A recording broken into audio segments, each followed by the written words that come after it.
dito sa mga kababayan natin, wag nyo naman pagtawanan, nakakaawa naman tong tao Isipin nyo 3 buwan lang siyang pinaupo bilang PNP chief.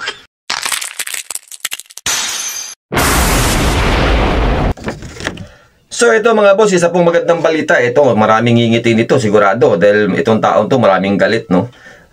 Alam niyo kasi kahapon, August 25, naglabas po ng order ang Malacanang at pirmado po ni Lucas Bersamin.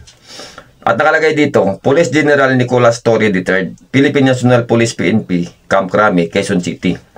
General Torre, you are hereby relieved as Chief PNP effective immediately. Relieve.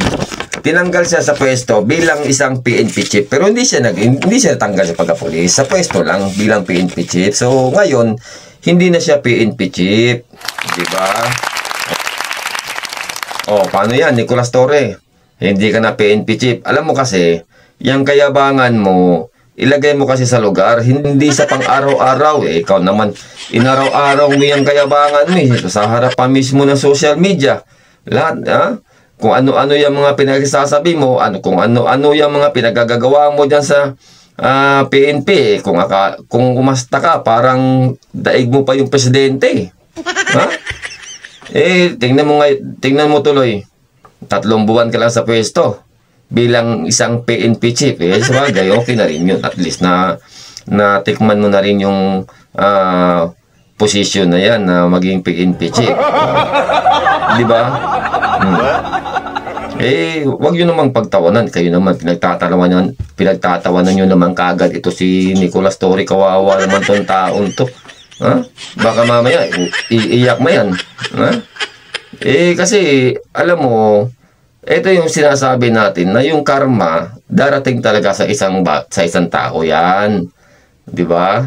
Yan yung sa sobrang tiwala mo kasi sa sarili mo na kung akala mo kung sino ka ng pinakamataas na opisyal na hindi na magigiba, yan tuloy bumagsak ka. Ang tingin mo kasi sa sarili mo, nakatungtong ka na sa pinakamataas na bagay yan tuloy. Nagiba yung pinatungan mo, bagsak ka ngayon.